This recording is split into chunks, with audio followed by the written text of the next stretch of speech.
Welcome to Songwriters from Here and Away. This is a show that focuses on new and established songwriters from Atlantic Canada, across Canada, and around the world.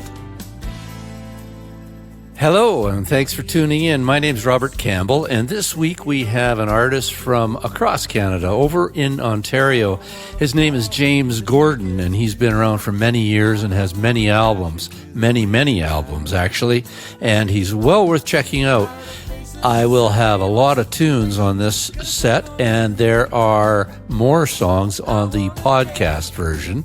So we're going to jump right into the starting tune from the night that was recorded at the Lower Sackville venue called the Pink Piano, and we'd like to thank them and all the folks who came out that night in the inclement weather to share some tunes. So here's James Gordon. And I don't know why this song, it's probably about 10 years old now, but I can't do a show without opening with it. It's my getting in the groove sort of thing. But it's a canoe song, and I'm a canoe head.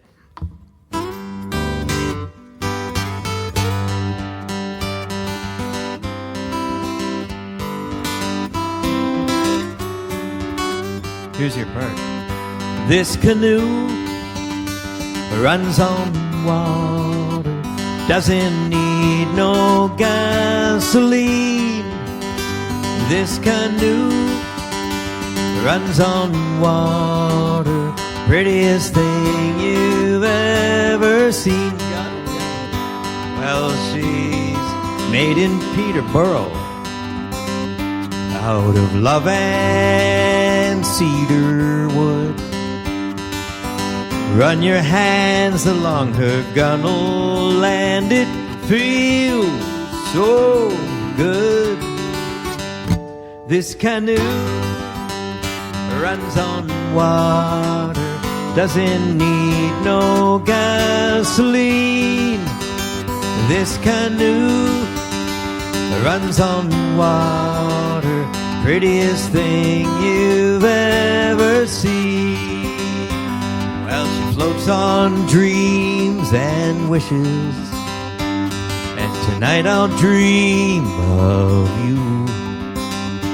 You'll be in the bow, we'll be paddling down into the blue.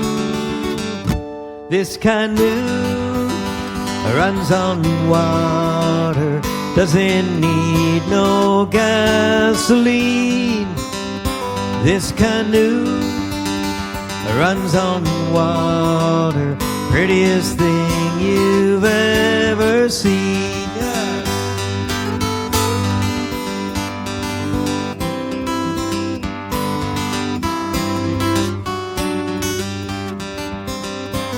Well, there's no one on the river, it's only you and me.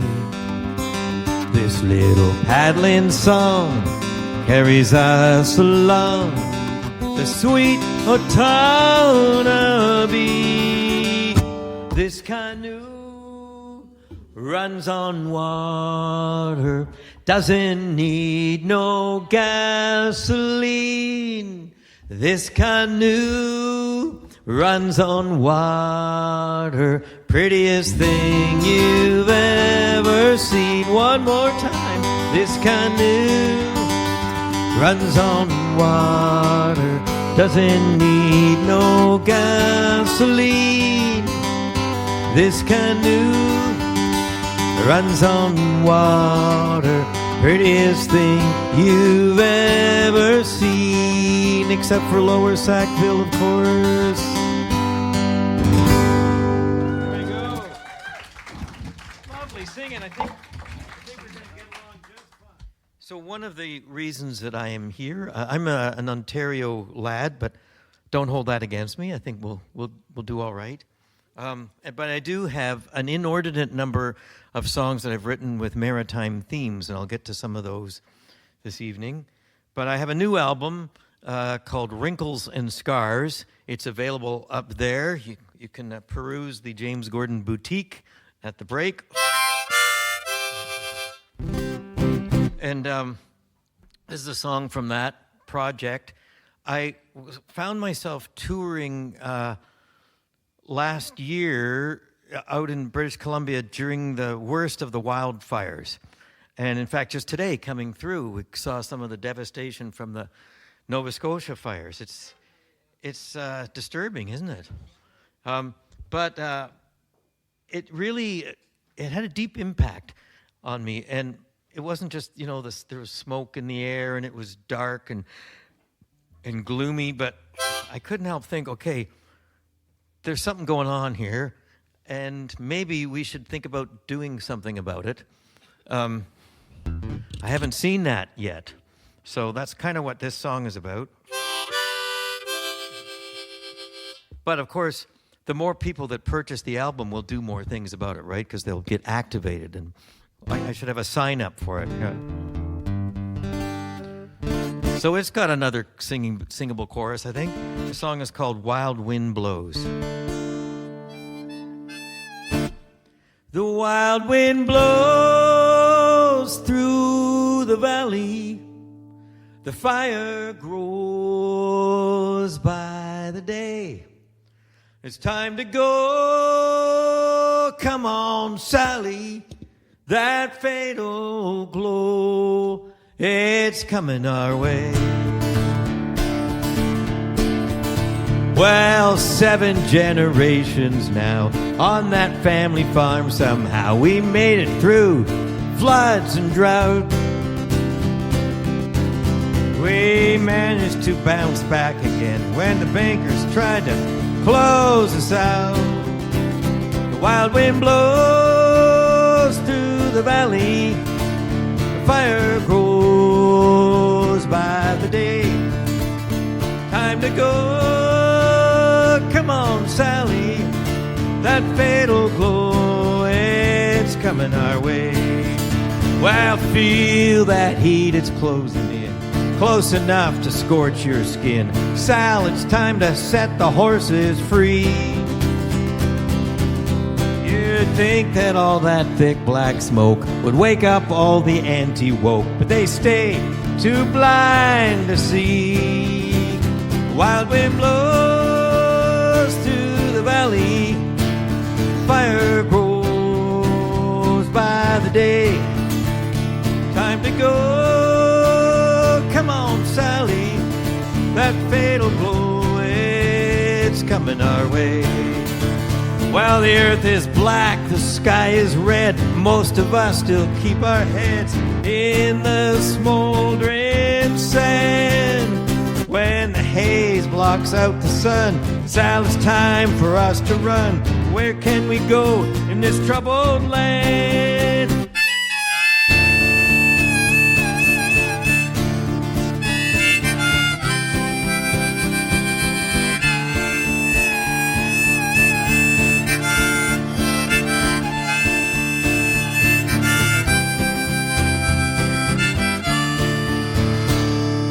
Wild wind blows through the valley, and the fire grows by the day. It's time to go. Come on, Sally. That fatal glow, it's coming our way. That fatal glow, it's coming our way.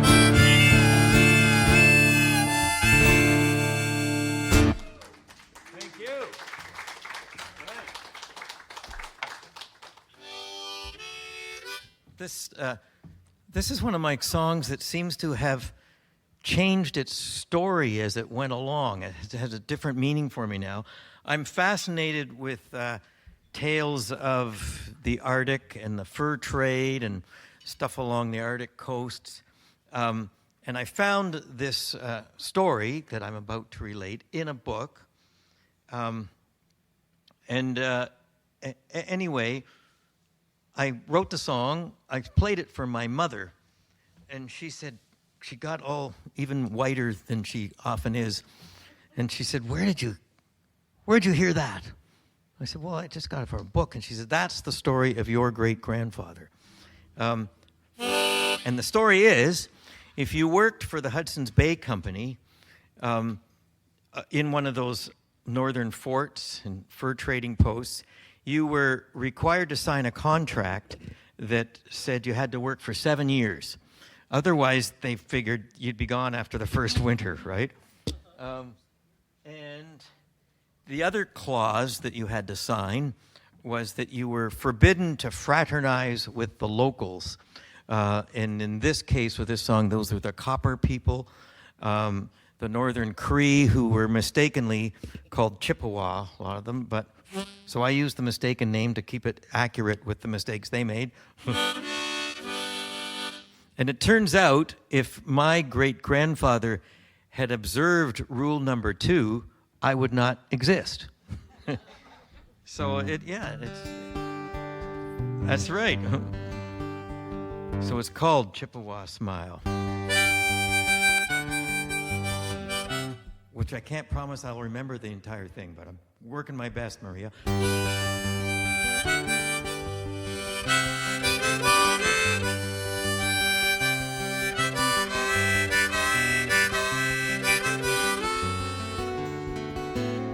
When her people brought their furs to trade, I saw her by the palisade.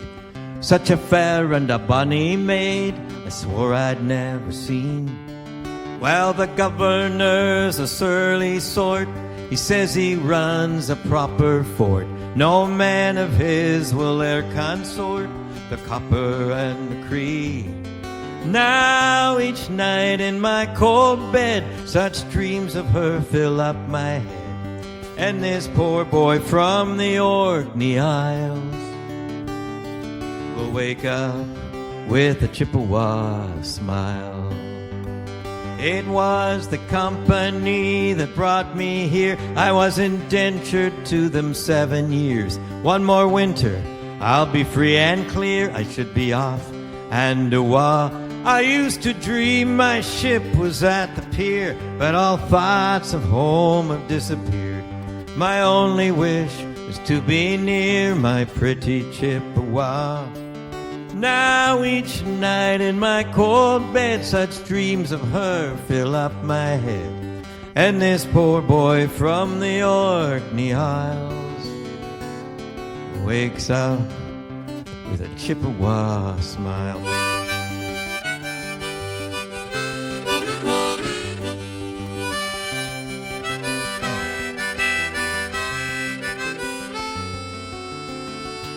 When the first October snowfall comes, I will bribe the watchman with some rum. For the west we both shall run, when our tracks won't show behind us. I know that she will be waiting by the fort's big wooden gates. There we will make our escape, and the governor won't find us. Now there's a misty ring around the moon, and it means the snow will be coming soon. And this poor boy from the Orkney Isles will wake up to a Chippewa smile. Now there's a misty ring around the moon, and it means the snow will be coming soon. And this poor boy from the Orkney Isles will wake up to a Chippewa smile.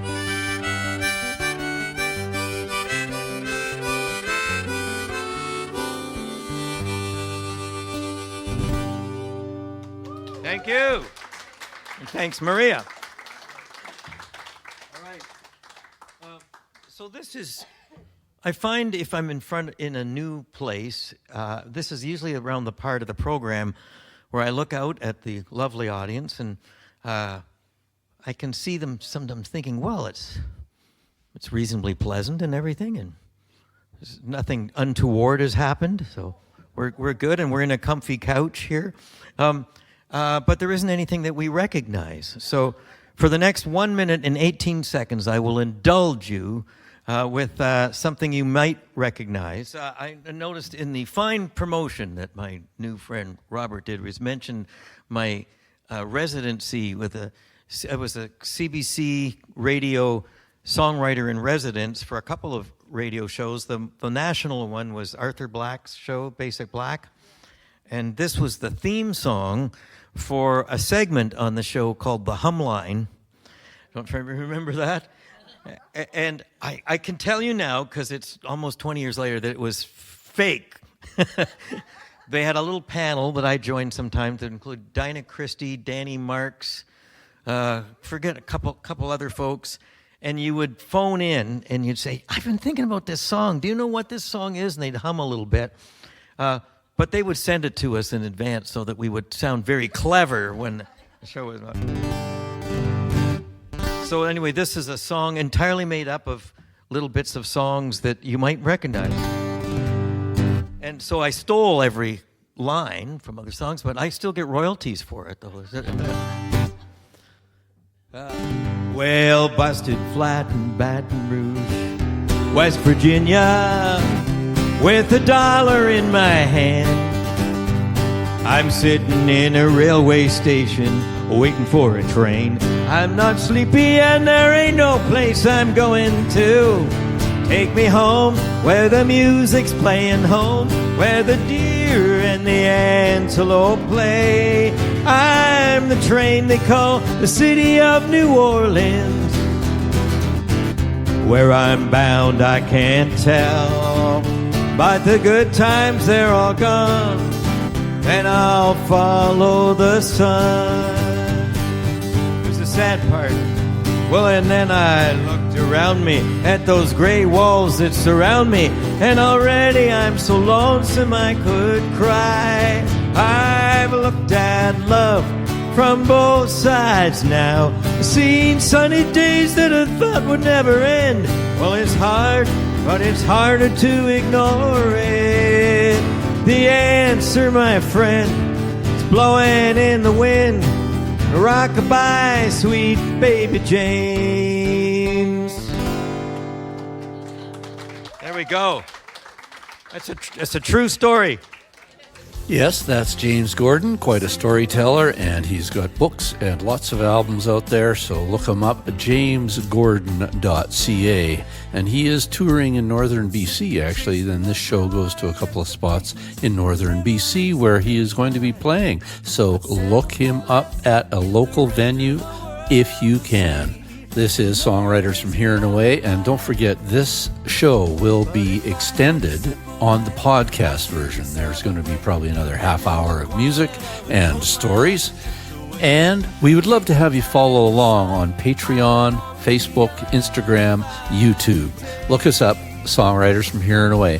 Okay, back to James Gordon. During COVID, a lot of us road warriors were off the road. I had time on my hands for the first time, so what did I do? I wrote myself a novel. And the novel is called The Ark of the Oven Mitt. But it follows, oddly enough, it's about a band touring across the country. And this is and it has a technological innovation. Right here is a QR code, and you can download from a website. Because it's about a band, there are 36 songs on the site that follow the plot along with it. And it was actually the lead character is, surprise, surprise, a songwriter. But when I was writing, he's not me. He's more a little different character. And I was writing songs as if I were him. And I've discovered that he was actually a better songwriter than I am. So,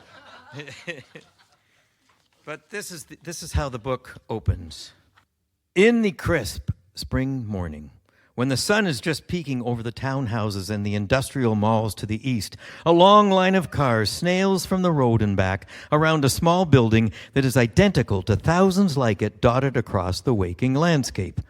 Exhaust from the cars rises straight up in the cool air, looking like coal smoke from Dickensian tenement chimneys, mingling together above, creating a dirty haze that filters out that thin sunlight.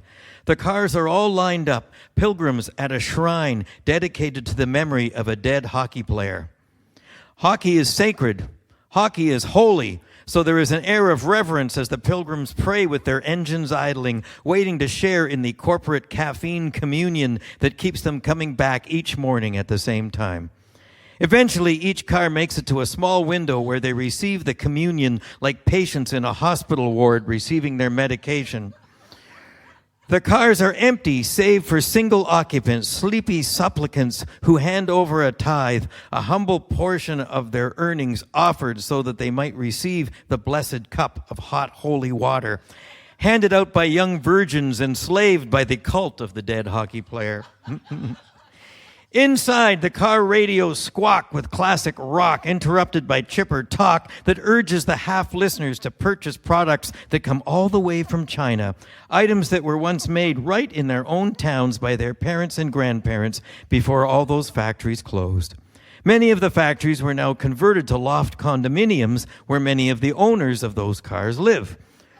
Along with their caffeine, the worshippers receive wrapped, lukewarm packages representing the holy trinity of their daily diet: salt, sugar, and fat. This gift is received with gratitude for the miracle that the dead hockey player has performed for them. They can do all this without leaving the cars that they have a similar devotion to. These carbon-spewing chariots bear their occupants from the morning mass at the Church of the Holy Defenseman to their jobs that are farther away every year, along arteries as clogged as the ones in their own bulging bodies that are filled with donuts from that same church. The cars lurch along past ditches littered with paper cups that no longer contain their precious fluid, accompanied by plastic lids that the worshippers have struggled to open without spilling their steaming stimulant on the seats of their dearly beloved cars. They love those cars more than they love their families, for they spend more time with them. Conspicuous in the line of cars is an old battered van that may once have been white, containing 2 weary passengers and a rebel driver, clearly a heathen who has declined to take the morning communion at the drive-through window of wonders. He is regaling his poor passengers with a righteous sermon that reinforces his profane belief that those passive dough-eating parishioners are the real sinners, while he, with his Gandhi-esque denial of consumerist comforts, is the saint. This was in the dying days of the Empire of Oil. There we go. And I should say, somewhat boastfully, last year this was a finalist for the Stephen Leacock Humor Award. I was beaten out by that bastard Rick Mercer. No. For the last 2 winters, I have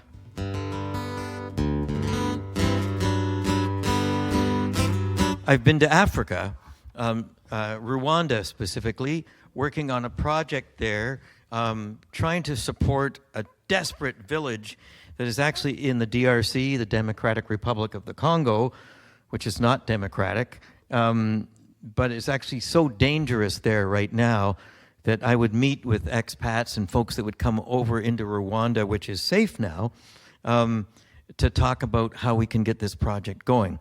So the first time I went, we flew in at night, and a cab driver was taking me to my hotel, and I'm a river guy, as you can probably tell from my songs, and I could sense that.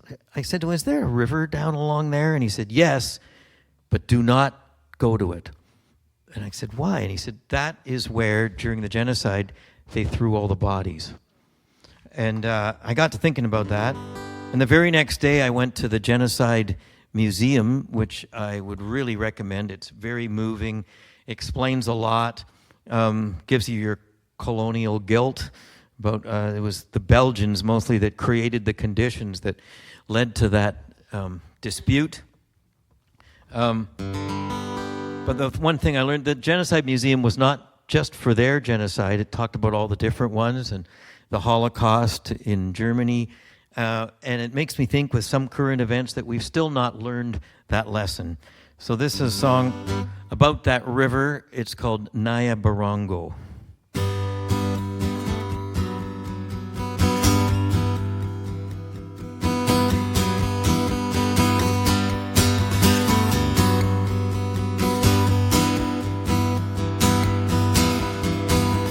Well, after you meet your quota, at the end of a long day, do you tally up your harvest and put your scythe away?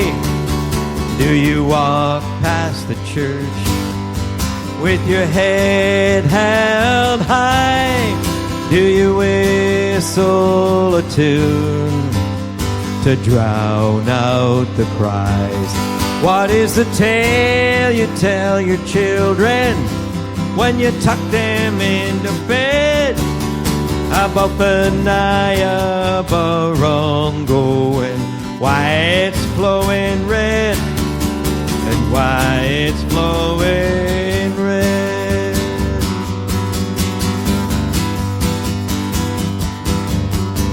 Well, in the evening when it's cooler, do you sit out on your porch before you head out for a night shift? Your machete and your torch. Do you discuss the subtle difference between a monster and a man, and tell your wife with a kiss goodnight that it's all part of God's plan? What is the tale you tell your children when you tuck them into bed? About the Niagara and why it's flowing red, and why it's flowing red.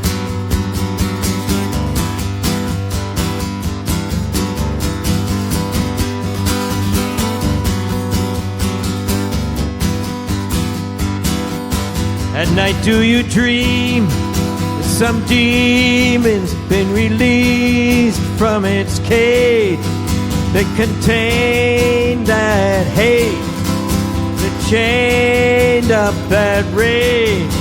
Does the beast that's been unleashed howl at your door till you wake up and take up the hunt once more? Whoa!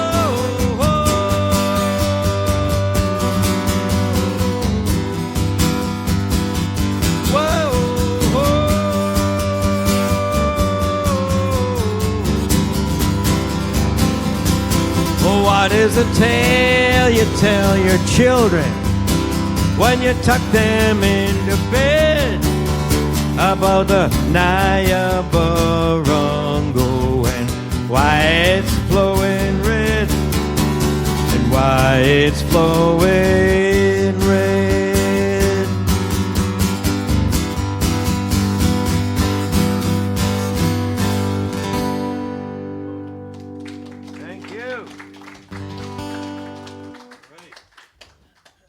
I mentioned that I have these songs with maritime themes.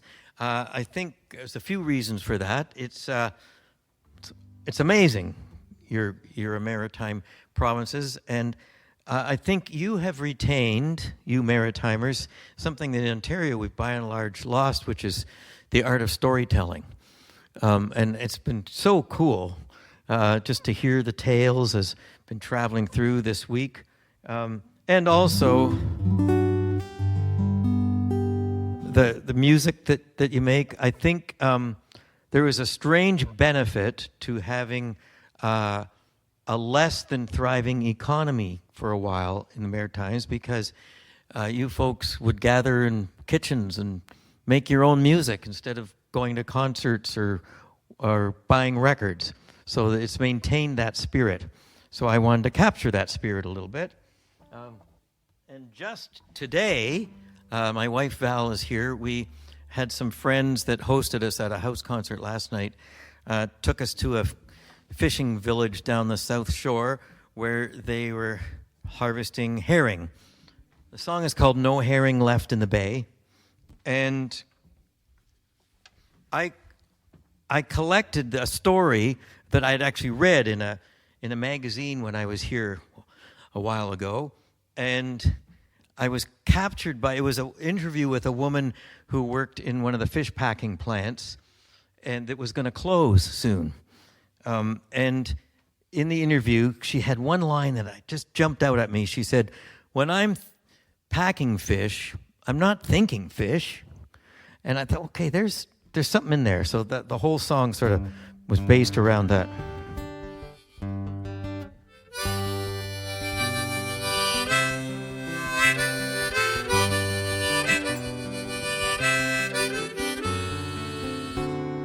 From the age of 16, I've been packing sardines, 30 cases a day. But it's regular pay once the boats came in droves to the plant at Seals Cove. Soon there'll be no herring left in the bay. When I'm packing fish, I'm not thinking fish, thinking of how it would be off the island I spent all my life as a fisherman's wife. Soon there'll be no herring left in the bay. Maybe the nuclear plant at La Pro scared them away, I really don't know. Or pulp mill pollution from way up in Maine. It's hardly worth sending the lads out to sea when those big draggers take all the silver hake. The ones chase the herring right into our nets. Now every year, fewer fish in the weir. Soon there'll be no herring left in the bay.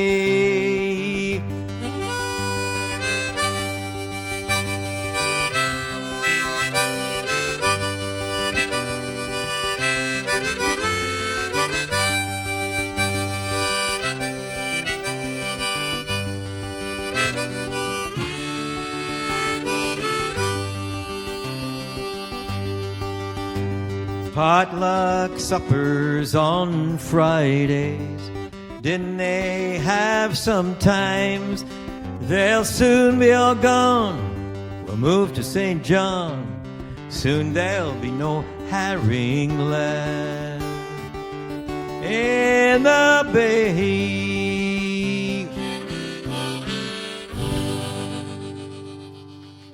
Thank you. But they're still there. Song today. I'll give a long-winded introduction. This is a song. It's a Halifax story. So I was playing up in the Annapolis Valley, and the woman that I was staying with related a story about her grandmother who had been born in a home for unwed mothers in Halifax. And it was a very intriguing story, not the happiest of stories. But at the same time, as around the same day even that I was told this story, I was roaming around, as I am wont to do, a cemetery in the little village of Gaspereau. And there was a tombstone with the name Virtue Jane on it. And I thought, wow, I wonder where that came from. So the two things sort of melded together into this song.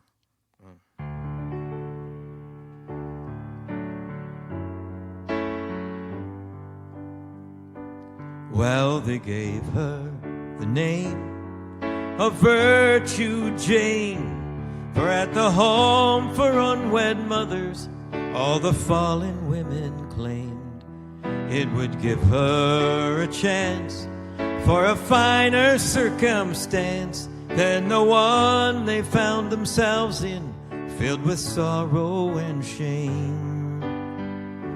Every night before bed, her mother would fill her head with tales of her home back in Gaspereau. And she'd say to Virtue Jane, when we get on our feet again, that's where we're going to go. Someday, oh, Virtue Jane, we'll be on a heathered hillside looking over the bay. Someday, oh, Virtue Jane, peace will finally come your way.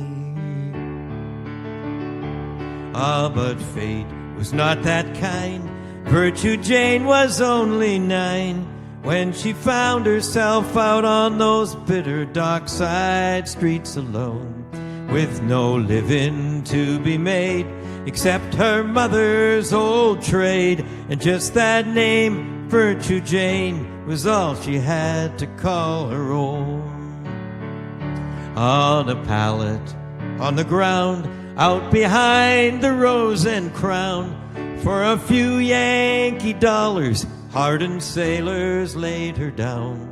And when each one had their way, buttoning their dungarees, they'd say, "Where's your virtue now, Virtue Jane?" Someday, oh, Virtue Jane will be on a heathered hillside, looking over the bay someday.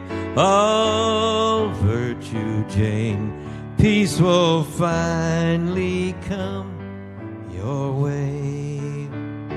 Reeling drunkards for their sport cut her cruel life short, although those who knew her said she had already died inside. Now when Virtue Jane finally made her way up that hillside, it was in a box of pine. And today, oh, Virtue Jane, we are on a heathered hillside, looking over the bay. And today, oh, Virtue Jane, peace has finally come your way. Thank you. Oh, thanks. Okay, that was a little bit sad, maybe. So I'll rectify that. I'll do a silly song for you, take you through the whole roller coaster of emotions. I'll try it on the piano because I'm very comfortable here right now, so see if it works. This is from that same show I mentioned, the Arthur Black's show, Basic Black. And some of you may have heard this. My job for the show was a pretty wacky job, but I certainly appreciated it for quite a number of years.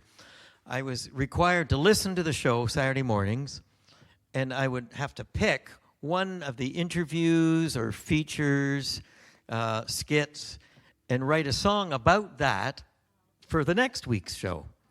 So I actually had hundreds of songs, most of which only were performed once or played on the air, although I actually put out 5 albums of these silly songs. But this one in particular, there's a few that seem to have had a life. And he was interviewing, Arthur was, 4 ladies from a knitting circle in Salt Lake City.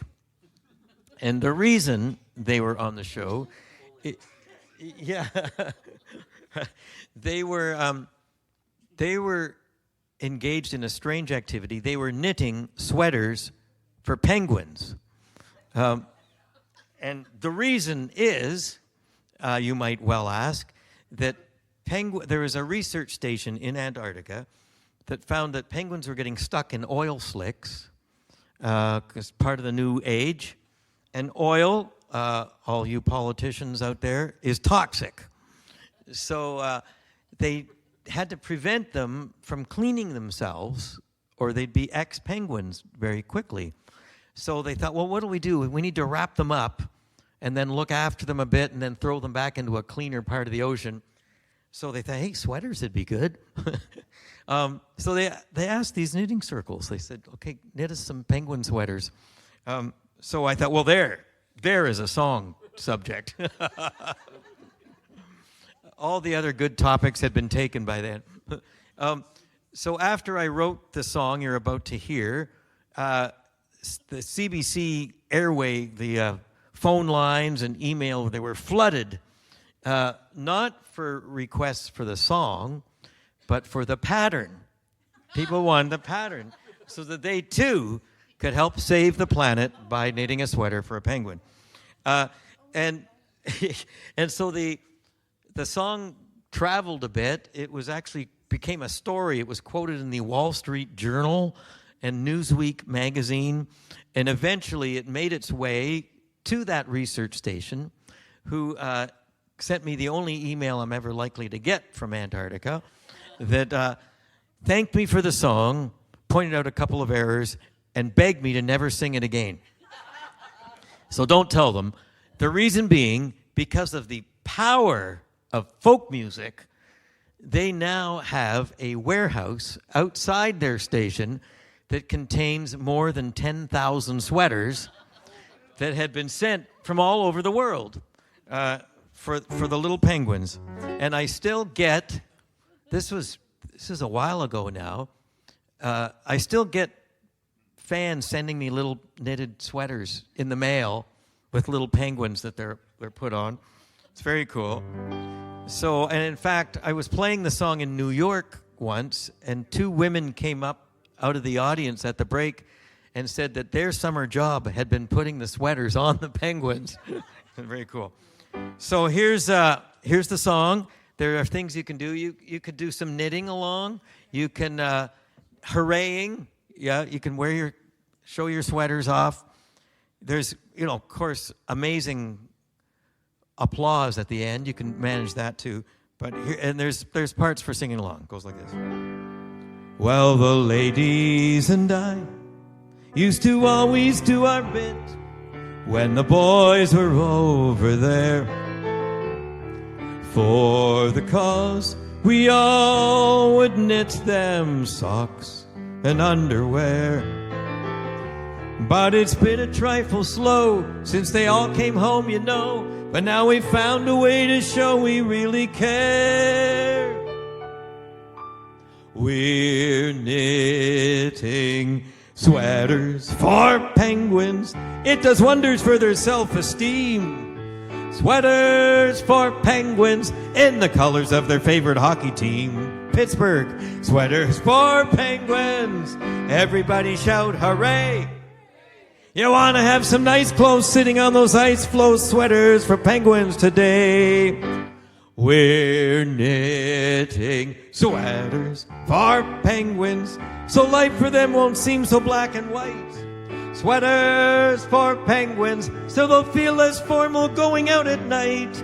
Sweaters for penguins, everybody shout hooray! The world will be better when every penguin has a sweater. Knit a sweater for a penguin today. Well, some spend all their efforts fighting hunger and disease. Some devote their time to saving whales or hugging trees.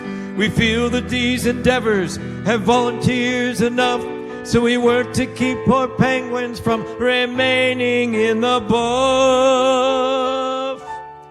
We're knitting sweaters for penguins with V-necks that fit over their little beaks. Sweaters for penguins, or a cardigan is to Antarctic chic. Sweaters for penguins, 'cause it gets pretty cold down there.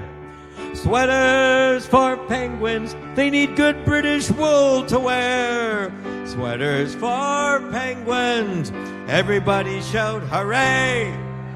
And maybe matching slippers for their chilly little flippers. Knit a sweater for a penguin today.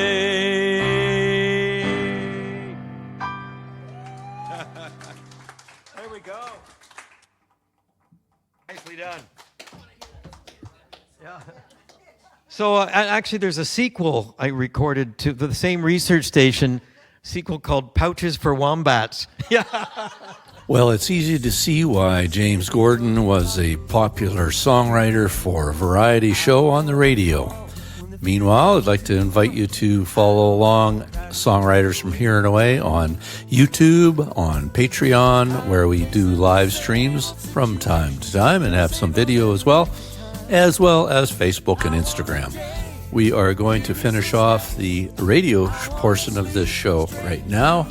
We've got just a couple more songs. It does continue on the podcast. There's about another half hour's worth. So look up Songwriters from Here and Away on all your podcasting platforms and subscribe. We've got lots of concerts up there. I think you'll find something you'll like. Not only James Gordon. Here he is. Song that seems to have become my best traveled song. It's been recorded by over 100 artists from all over the world. If you go to YouTube, there's hundreds of versions of it. The most recent that I posted on social media is a choir from New Zealand who did an entire sort of a dramatic treatment to it. It was very moving. And choirs have adopted it quite a bit. The song is called Frobisher Bay, and there's a chorus that I'm hoping you will sing along to. It seems to resonate with Canadians especially because it deals with two topics that are very meaningful to us, and that is freezing and death, really. It's really good. Yeah. So it starts, I'll start with a little tin whistle for you. After I wet my whistle. There you go. Okay, I need more cheese. Yeah, you've got more cheese? Yeah. Okay, good.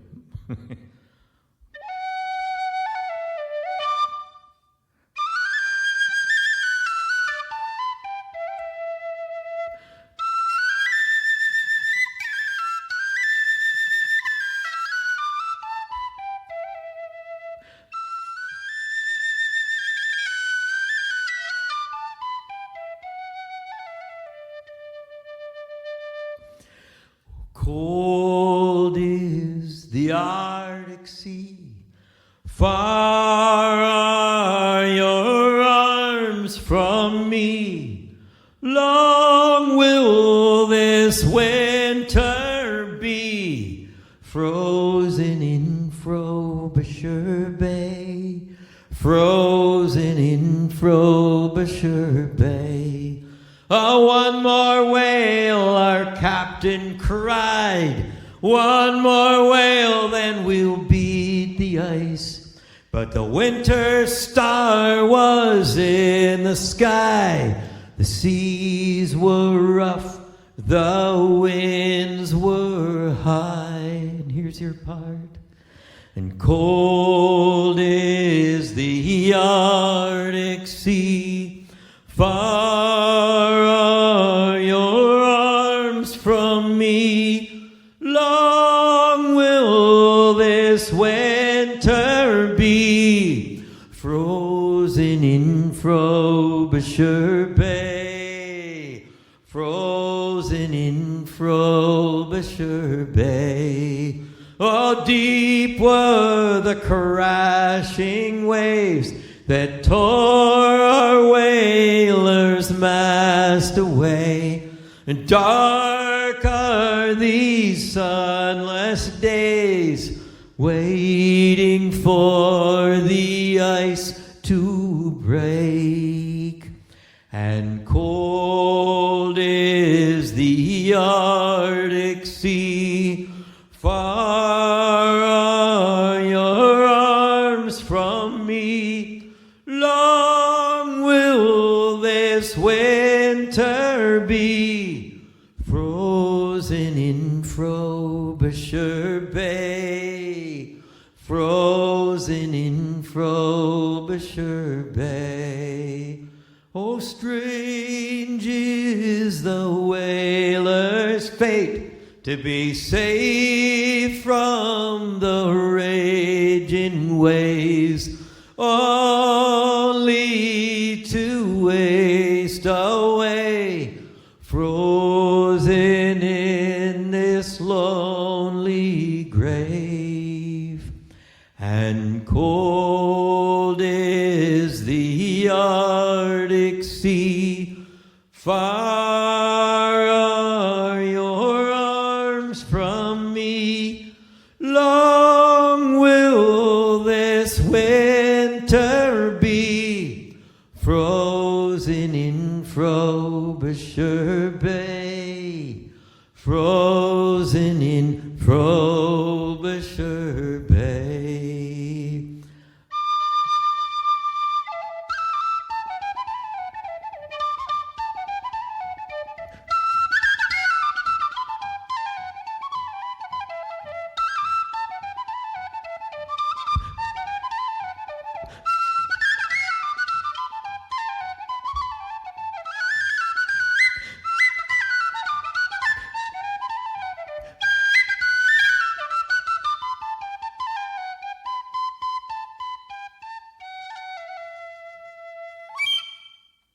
Thank you.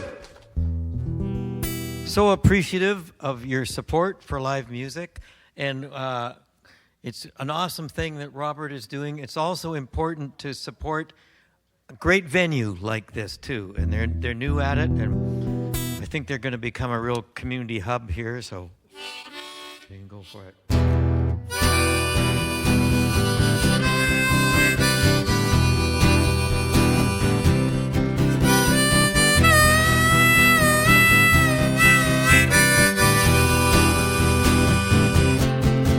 By the time she heard that evening train, he was gone, gone, gone. Headed for the fields of grain in the far Saskatchewan. Oh, and the times they were so hard and the fish were few. Oh, what's a maritimer gonna do? And she sang, oh my heart, the CPR is taking every good man in Nova Scotia. Gone away on that harvest train to the prairies, golden ocean, far from me.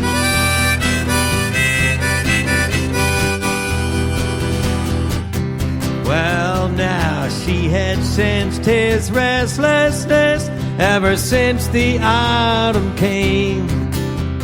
All those trains, they were headed west, they were calling out his name.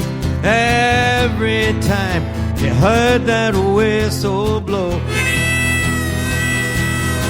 she wonders if it was his time to go. And she sang, oh my heart, the CPR is taking every good man in Nova Scotia. Gone away from that harvest train to the prairies, golden ocean, far from me.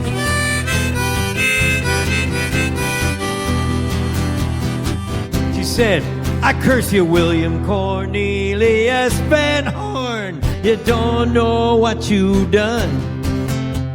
Taking my love from the place he was born, left me here with his new son.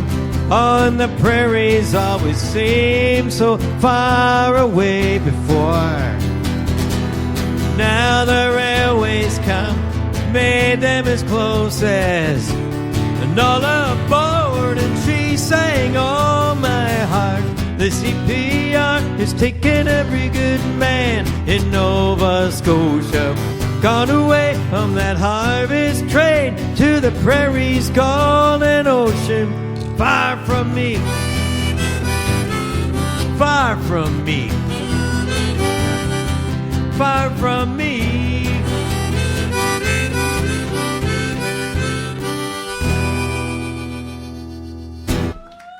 Thank you. I was commissioned to do an entire album of river songs, because they know that I'm a river guy, by the Canadian Heritage River Society. And they said, pick 12 rivers, write a song for each river, and we'll put it out. And I think I had 11 songs done, had one river to go, and I thought, well, I don't have a love song in there. So I found the loveliest sounding river, the Margaree. Yeah.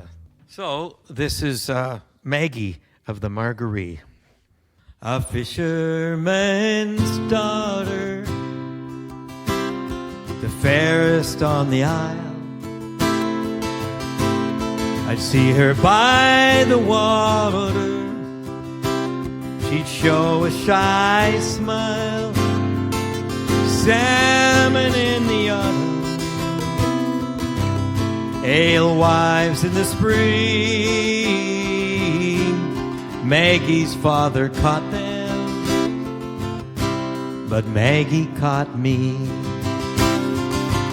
Let me take you down that river till it meets the sea. When the maples turn to scarlet, won't you come along with me? my Maggie of the Marguerite.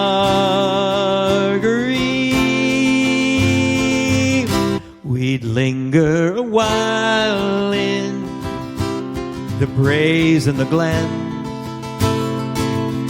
of the Cape Breton highlands. Long summer's days then, they'd be dancing in the evenings to those old fiddle tunes, Maggie and me in the light of the moon. Let me take you down that river till it meets the sea. When the maples turn to scarlet, to come along with me, my Maggie of the Marguerite. No work on the island, I knew I had to leave, but she had me beguiled and I cried, come with me. She said that could never be, that we'd have to part, for leaving her Marguerite would surely break her heart. But I still take her down that river till it meets the sea. When the maples turn to scarlet, but it's only in my dreams, my Maggie of Marguerite.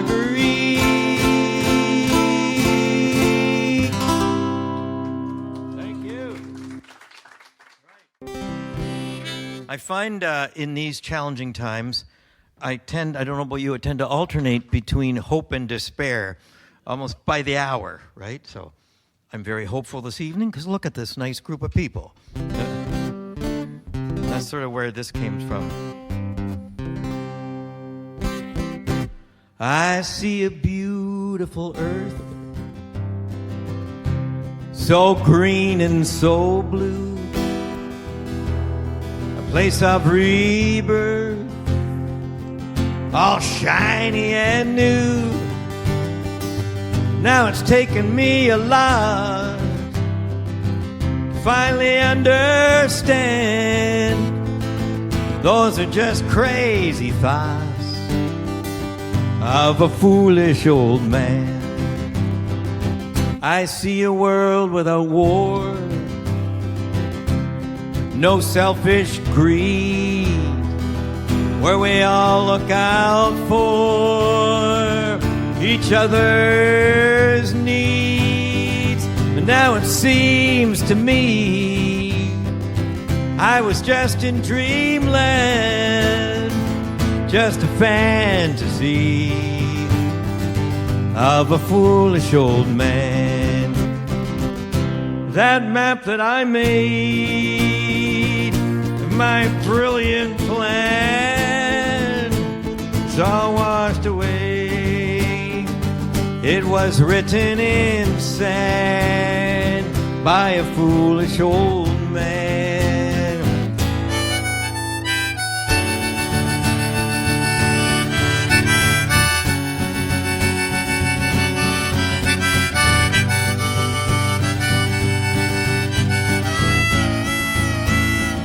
I can see you and I, classic boy meets girl, stars in our eyes, out there changing the world with love as deep as an ocean, forever hand in hand. But that's just a wild notion of a foolish old man. That's just a wild notion of a foolish old man.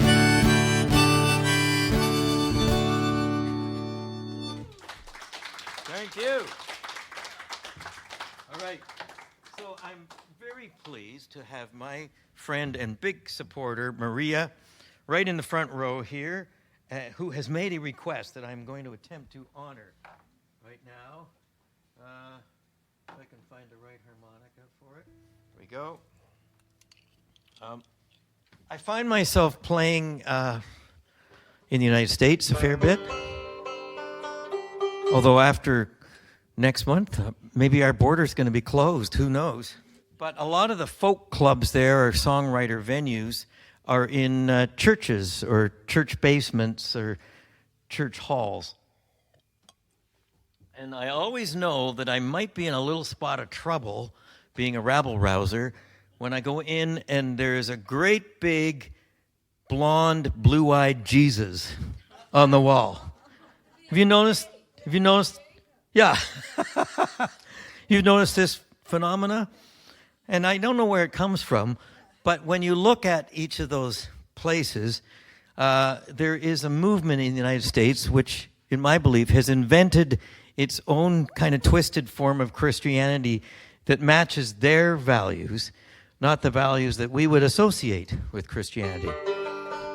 And that's kind of where this song comes from.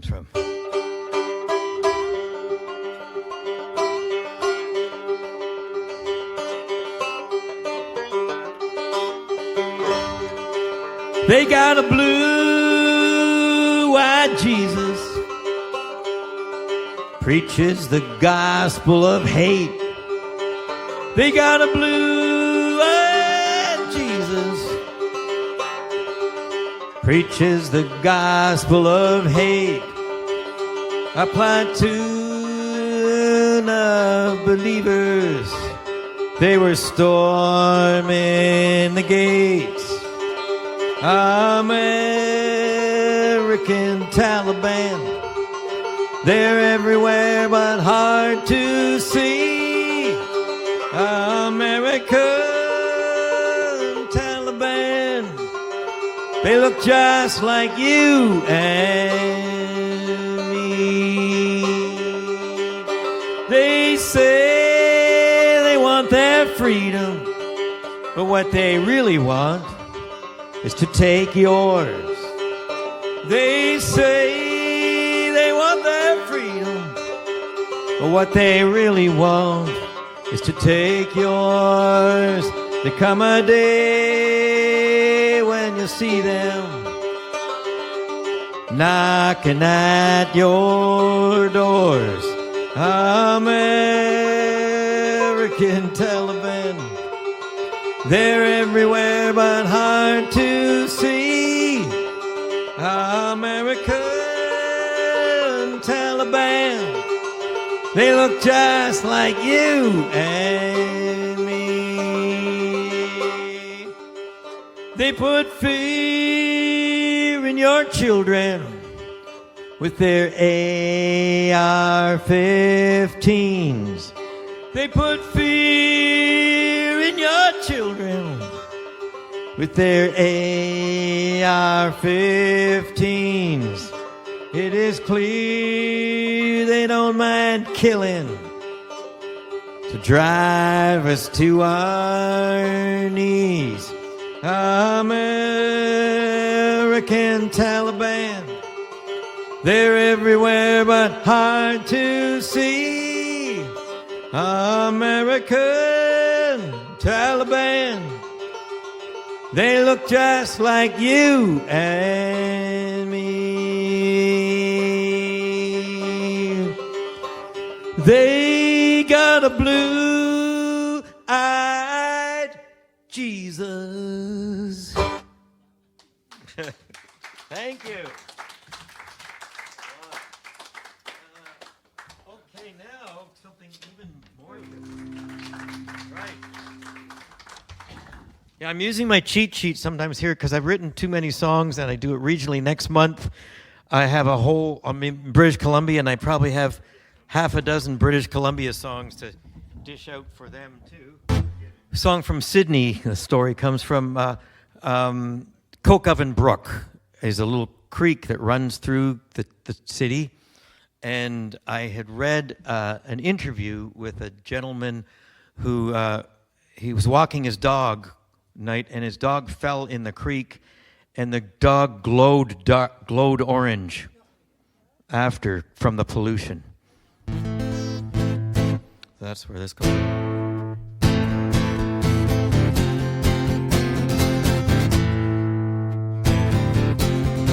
Well, we always thought that it was a fact that if there was no smoke from that old smokestack, there would be no bread on the table.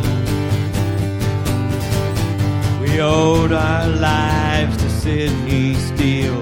In these dark days, you know it feels like it's time to pay that debt. Oh, if I was able, I could take up Enoch's hammer and I would smash that steel plant down. I would leave it just as broken as it has left this town. I'd take those smug mainland owners, make them take a good long look at the orange water running down through Coven Brook, and the orange water running down through Coven Brook. Arsenic and mercury, that's the company's legacy. Benzopyrene, copper and lead. It's up above and it's underneath, and all along Frederick Street. They say if you're not sick, it's 'cause you're already dead. If I could take up Enoch's hammer, I would smash that steel plant down. I would leave it just as broken as it has left this town. I'd take those smug mainland owners, make them take a good long look at the orange water running down through Coven Brook, and the orange water running down through Coven Brook. That toxic tar filled with PCBs, God, we used to use it to whiten our teeth. Now most of us have been taken with the cancer. We figured working there, that's the way things go. It'll kill you fast or it'll kill you slow. Ask no questions, get no answers. If I could take up Enoch's hammer, I would smash that steel plant down. I would leave it just as broken as it has left this town. I'd take those smug mainland owners, make them take a good long look at the orange water running down through Coven Brook, at the orange water running down through Coven Brook.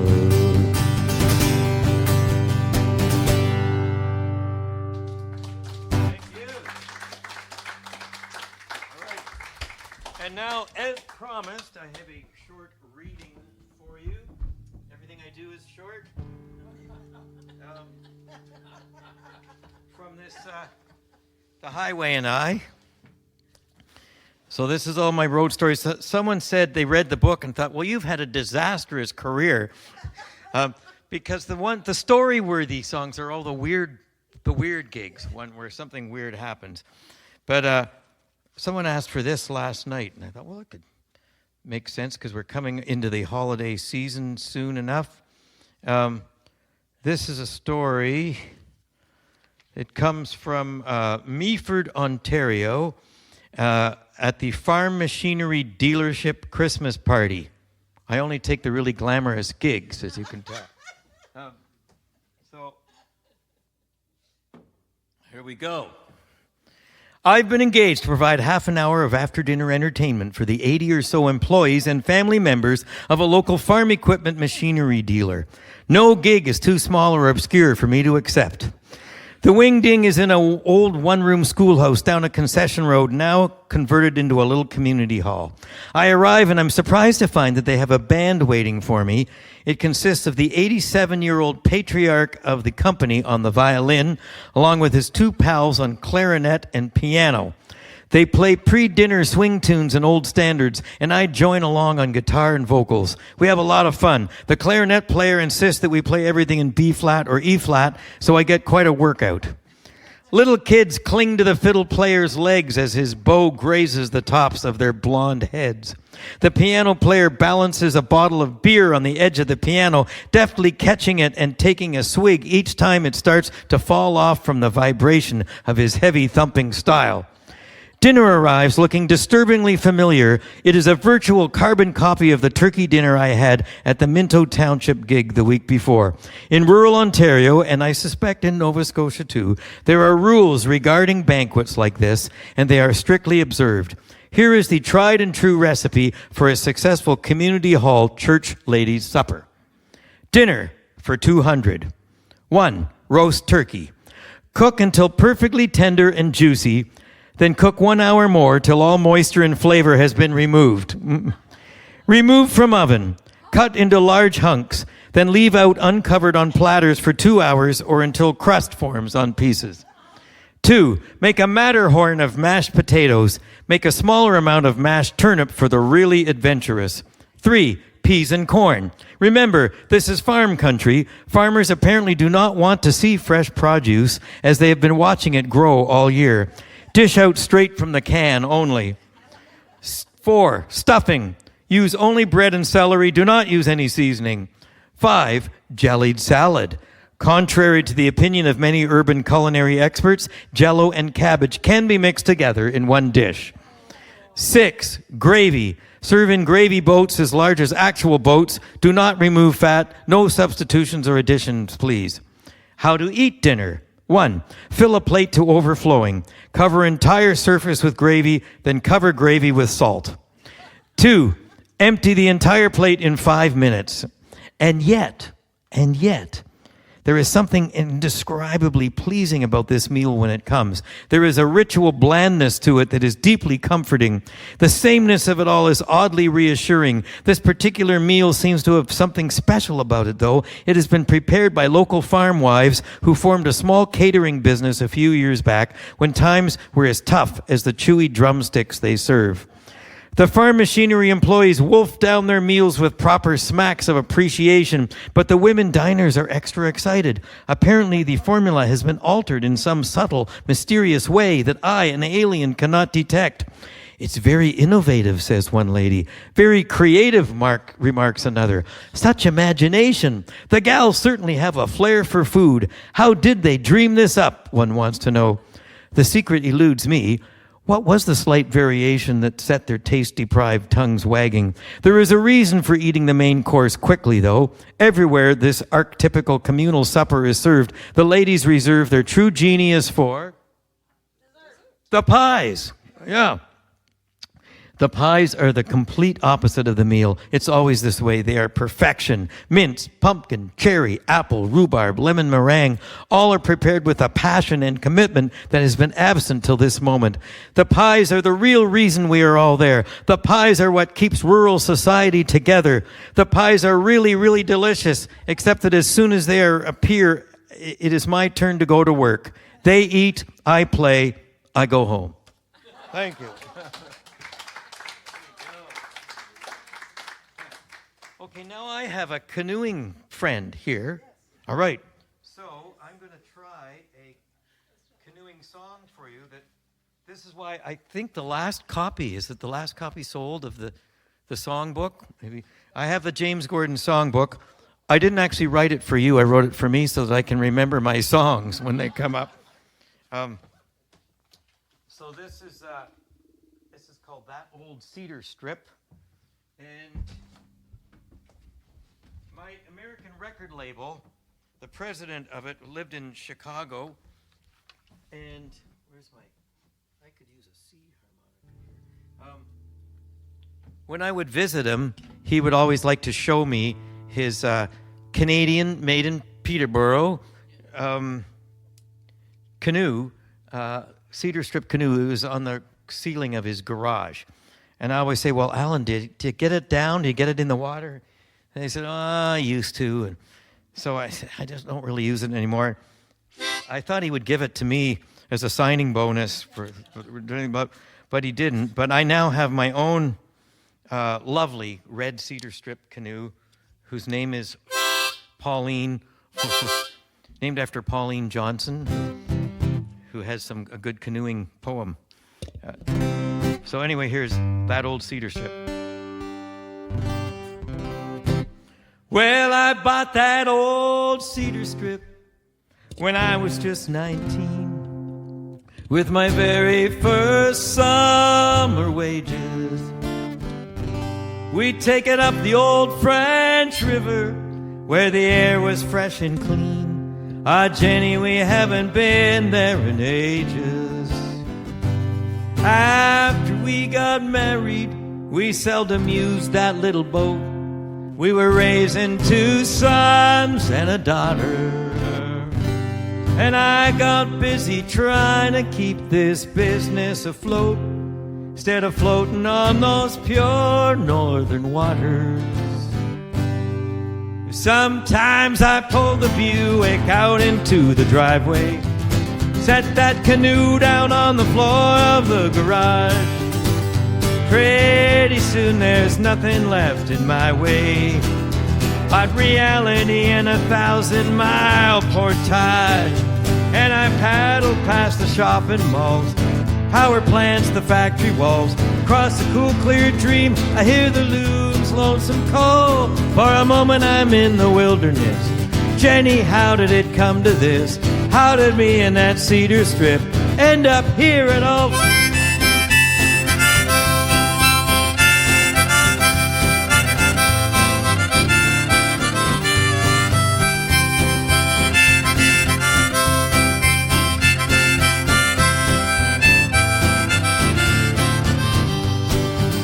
These days it stays in the garage. It is strapped to the ceiling, and I'm strapped to this job and to this suburb. Where do those wild summers go? Oh, I get the feeling, Jenny, we're not getting any younger. Sometimes when you and the kids are fast asleep, I silently sneak downstairs, and I grab that old paddle off the mantelpiece. Ah, Jenny, you always thought it looked nice up there. And I pull the Buick out into the driveway, set that canoe down on the floor of the garage.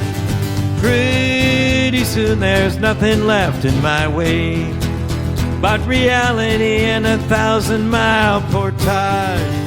And I paddle past the shopping malls, power plants, the factory walls.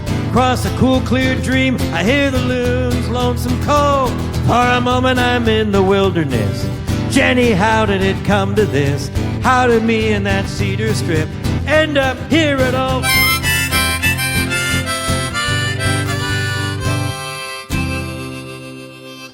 Thank you. Okay, back to the roller coaster. I'm going to do sad, then silly, and then maybe send you home early because you've been so good. This one is actually inspired by my father, and it seems to resonate. We all have this story in our family somewhere. He had dementia, and it fell to me as the oldest son to have his driver's license removed. And he was aware enough then that he was very resentful. It's one of the benefits of dementia is that he forgot about that after a while. But I had to actually call the police. He was being a menace to the little town of Rockwood where he lived. When they came to take his license, he said, "Can't I have a license just for going to the hardware store and back?" That's all he wanted to do. But no. But he had heard from some of his old buddies about a solution, and you don't need a license to drive a tractor, right? So he spent the next 2 years before he had to go into long-term care in all weather, sitting on a rickety lawn chair beside his tractor. I would go out every day to see how he was. I say, "What are you doing, Dad?" And he said, "I'm fixing my tractor." And he was fixing it up here, right? Couldn't actually do it, but that gave him a sense of purpose. So, I know this sounds weird, but so I adopted that story into this song, changed his name so that you wouldn't know who he was, and now I've just told you who he was. But so I gave him the name Angus MacLean, mostly because I needed a rhyme for pain. That's not right. Oh, yes, it is.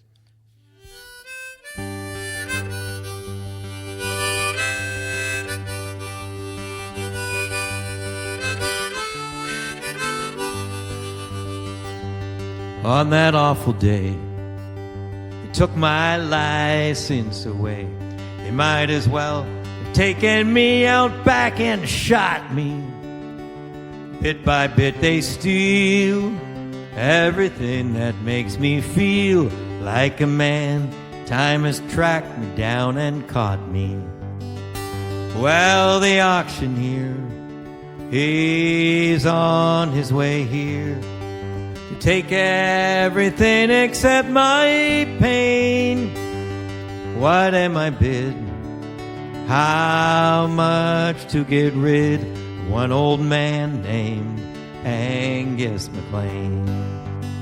They're gonna take me away to that old folks' place, put me in a hog pen to die in. When they try to say, "Angus, it'll be okay," we still got enough upstairs to know they're lying. Well, the auctioneer, he's on his way here to take everything except my pain. What am I bid? How much to get rid of one old man named Angus MacLean? You can't separate the land from an old farming man. We're made of the same damn dirt. Might as well auction me, then maybe we'd know what an antique like me was worth.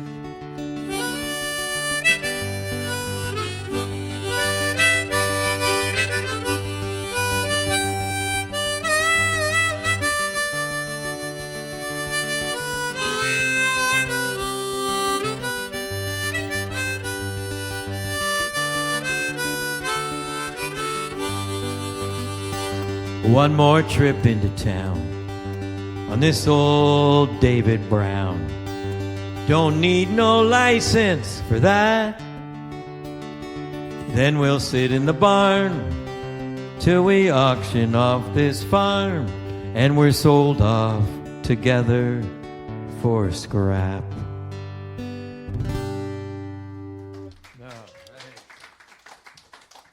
Okay, here's your cheerer-upper after that. Another one from the Arthur Black years.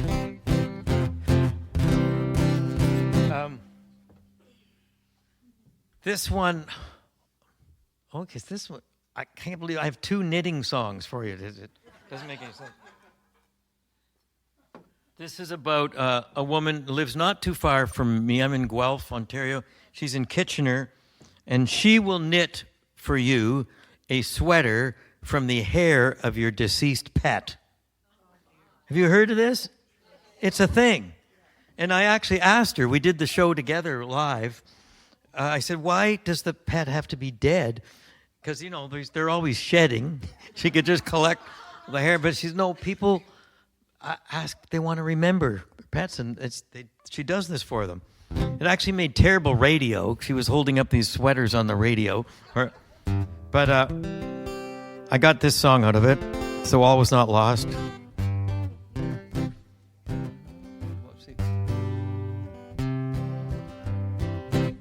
It's called I'm Wearing Rover Now.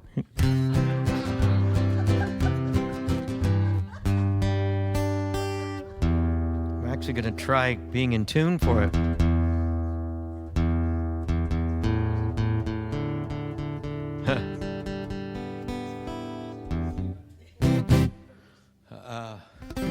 Well, Rover was on the last of his 4 legs. He could not roll over and he couldn't beg. He'd done his last trick, he'd fetched his last stick. Soon he'd be pushing up clover, 'cause Rover was sick. But, and here's the chorus, I'm wearing Rover now. I'm wearing Rover now. He didn't get better, so I knit a sweater from that good old pet. Now I know I won't forget him, 'cause I'm wearing Rover now. I'm wearing Rover now.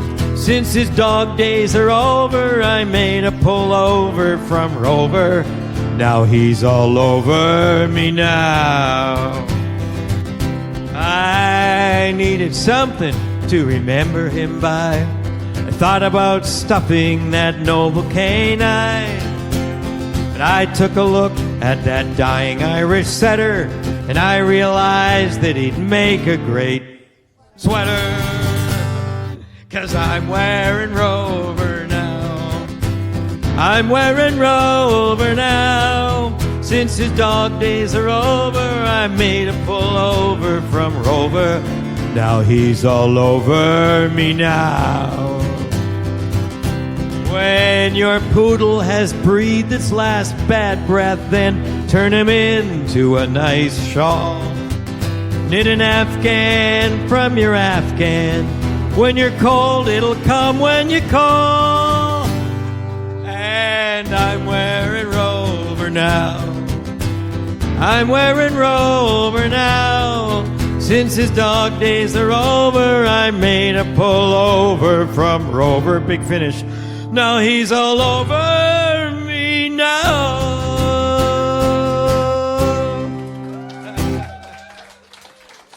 Thank you. All right. Let's see. I am going to finish off. I have to revisit the banjo here. I've left the poor thing alone. This is the title track. I think I might need the cheat sheet for this. From this new album, Wrinkles and Scars. And it is for Val, who has come on this trip with me and put up with a lot from me over the years. And